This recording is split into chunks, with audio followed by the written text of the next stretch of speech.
आज हम बात करेंगे एक ऐसे विषय की जिसका इंतजार करोड़ों केंद्रीय कर्मचारियों और पेंशन भोगियों को है।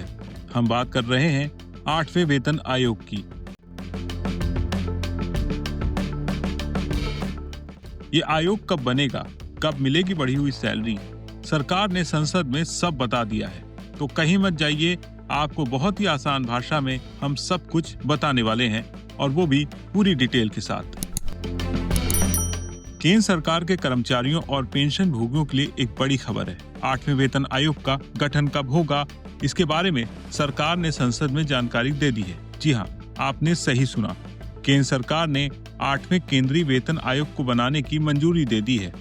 इस आयोग का मुख्य काम सरकारी कर्मचारियों और पेंशन भोगियों के सैलरी स्ट्रक्चर पर विचार करना होगा।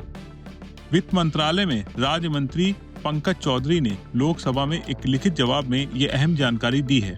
सांसद टी.आर. बालू और आनंद भदौरिया ने 8वें वेतन आयोग के बारे में सवाल पूछे थे। उन्होंने इसकी मौजूदा स्थिति और समय सीमा के बारे में जानकारी मांगी थी। आपको याद दिला दें, इस आयोग को पहली बार जनवरी 2025 में घोषित किया गया था। इन सवालों का जवाब देते हुए पंकज चौधरी ने बताया, इस संबंध में defence ministry, home ministry, personal and trading department और कई राज्य सरकारों से सुझाव मांगे गए हैं। ये दर्शाता है कि सरकार इस प्रक्रिया में सभी संबंधित पक्षों की राय ले रही है। उन्होंने ये भी स्पष्ट किया कि आयोग के अध्यक्ष और सदस्यों की नियुक्ति सरकार द्वारा औपचारिक रूप से अधिसूचना जारी होने के बाद की जाएगी। यानी अभी तक अध्यक्ष और सदस्यों के नाम तय नहीं हुए हैं, लेकिन जल्द ही इस पर भी काम शुरू हो जाएगा।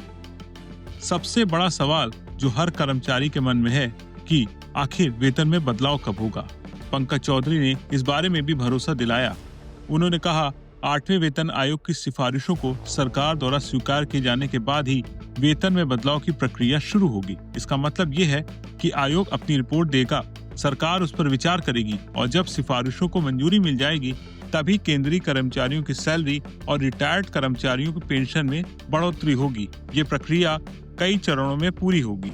केंद्र सरकार ने 8वें वेतन आयोग की घोषणा जनवरी में ही कर दी थी, लेकिन अभी तक इनके अध्यक्ष, सदस्यों या संदर्भ की शर्तों के बारे में कोई जानकारी नहीं दी गई है। आयोग की स्थापना से लेकर इसे लागू करने तक की पूरी प्रक्रिया में काफी वक्त लगता है। इसमें सुझाव लेना, रिपोर्ट तैयार करना, उस पर विचार करना और फिर उसे लागू करना शामिल होता है। क्योंकि अब सरकार से संसद में इसके बारे में पूछा गया है और सरकार ने विश्वास दिलाया है कि इसका गठन जल्द कर दिया जाएगा, तो उम्मीद है कि बाकी प्रक्रिया भी तेजी से पूरी होगी। इस आयोग का कार्यकाल 7वें वेतन आयोग के कार्यकाल दिसंबर 2025 में खत्म होने के ठीक बाद शुरू होगा। यानी नए साल की शुरुआत में हमें 8वें वेतन आयोग से जुड़ी और खबरें देखने को मिल सकती हैं। तो दोस्तों, ये थी 8वें वेतन आयोग से जुड़ी ताज़ा जानकारी। सरकार ने स्पष्ट कर दिया है कि आयोग का गठन जल्द होगा और सुझाव मांगे जा रहे हैं। एक बार आयोग बन गया और उसकी सिफारिशें स्वीकार हो गई तो केंद्रीय कर्मचारियों और पेंशन भोगियों को बढ़ी हुई सैलरी और पेंशन मिलेगी। हमें उम्मीद है ये खबर आपके लिए उपयोगी रही होगी। हम आपको इस विषय पर आगे भी अपडेट देते रहेंगे। अगर आपको वीडियो पसंद आया हो तो उसे लाइक करें, शेयर करें और तब तक के लिए जुड़े रहिए हमारे साथ। धन्यवाद।